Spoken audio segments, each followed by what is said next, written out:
Whoa, didn't see you there. Come on then, let's go have a look. Hi guys, welcome back to the Turismo Diaries, and after years of want and umming and ahhing, I can finally say welcome to my Range Rover. As you'll know from the various videos I've had on the channel, you know how much of a fan I am of the Range Rover, and I was thinking about this in the making of this video, and it stems back to the early 2000s with influences from films such as The Essex Boys, Layer Cake, games like The Getaway. Even in San Andreas they paid homage to the Range Rover, and it's one of those things where over time I just grew curious to know why there was such a fascination with the Range Rover and why it appeared in all these films. And as the years went on, that curiosity ended up being a little bit of research into the cars.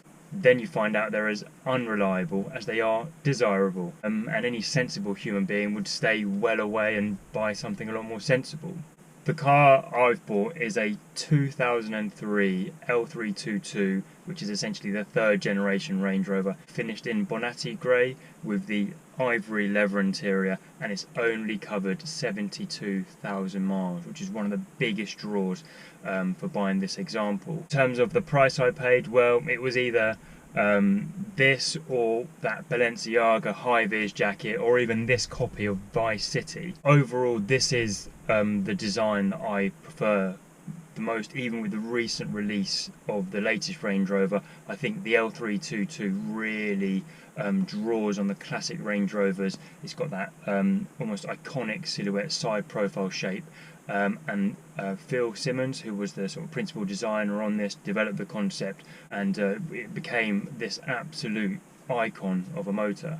I think the Bonatti grey is one of those colours where you have to see it in the flesh. I think in photos against some of the car's lighter grey features, it blended in too much, and I really wanted those things to stick out. However, in reality, it's a really nice colour. Some of the things I'm not too keen on, like the front grille, which I may change, the side chrome bars, which I'm a bit 50-50 about, but I do actually quite like the supercharged all clear rear tail lights. Typically those should be amber and red, but at £95 a pop they'll be staying on the car. In terms of condition, it's a 2003 car, so it is 18 years old.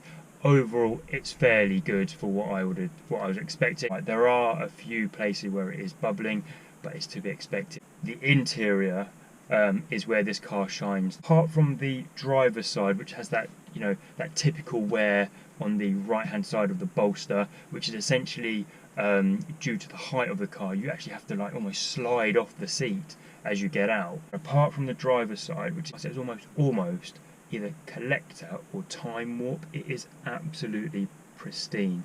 The ivory colour has held up really well, which is pays homage to the quality of materials. Going back to the spec choices, again, I wouldn't have gone for the ivory interior. I tend not to like lighter interiors, but in retrospect, with the light headlining, the lights, it really feels bright. I mean, these cars are the windscreen and the windows on the sides are quite large and low, so you're getting a lot of brightness anyway, but the seat just helps to lift it in addition to that, so it feels like a really nice open space. In terms of space, when I've driven my GT86, which I still have, for the last say 2 or 3 years, and jumping from that to this, it's hard to imagine they make a car bigger than this. Was my initial thought when jumping into it, and even compared to the Sport, the compactness of the Sport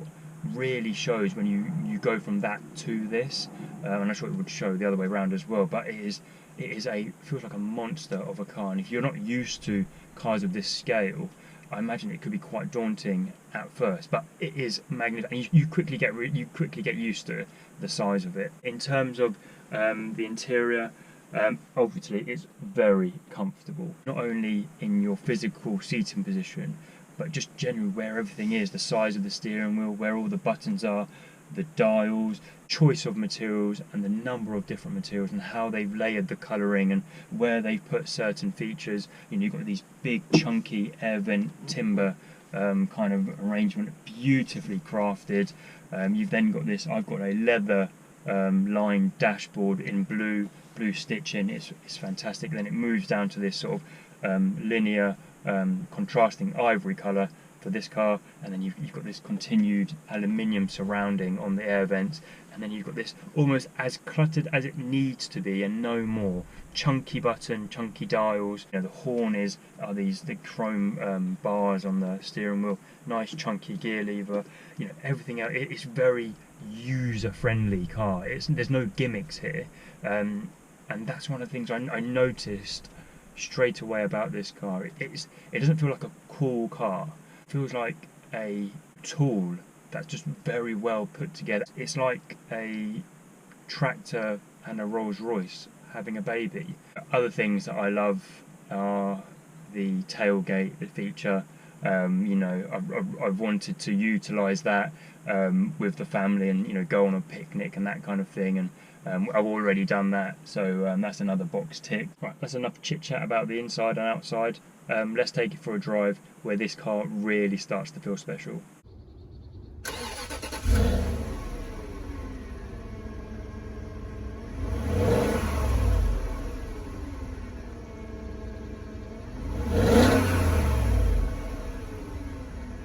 Getting in this car, the first thing you're going to notice is just how big and how wide it feels. You know, the boxy nature of the car. You can really, you know, see the corners of the car, but you quickly get used to it. And obviously, the height is an absolute beautiful thing.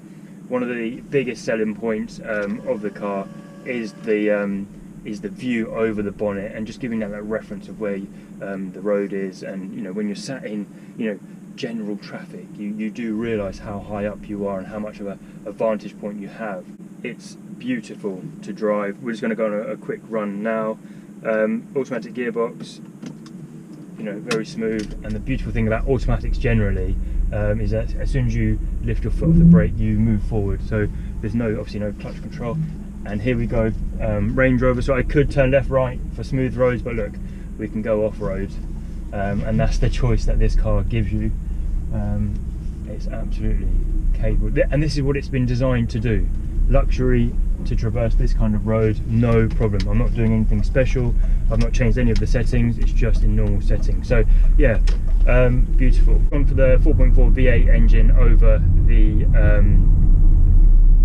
diesel, which generates around 280 brake horsepower, which is okay. As I say, it's not going to do huge speed, but this car isn't built for speed. It's built for that, you know, low range kind of activity, and you know, coming off a roundabout, it's easily got enough pull to get you moving fairly quickly. The other things that people also consider is the MPG. On board, you'll see you have this onboard computer, which you know tells you in very big numbers what you're getting. You don't have to clear the screen. That is 16.9 mpg. This car is thirsty, even more so on the inner town journeys. On a run, I've seen around 22. Road tax, just you know, to provide a bit of science behind this video, you know, it's £340 a year, which is quite steep. It's the most expensive I've ever paid. But one thing to be mindful of is when you look at newer cars, I think around anything after the March registration in 2006, you could be paying up to £600. It's just a nice car to drive, and even on these narrow country lanes, you know, the size is a factor. You've just got to be considerate. You know, it's a car that you want. It almost wants you to drive it gently, smoothly. I think you'll get the most out of it. Out of it that way. I think if you blast it around, you're going to feel the wobbliness of the sort of high centre of gravity. So it's a cruising mobile. You know, gentle right foot, and you'll get the best of everything.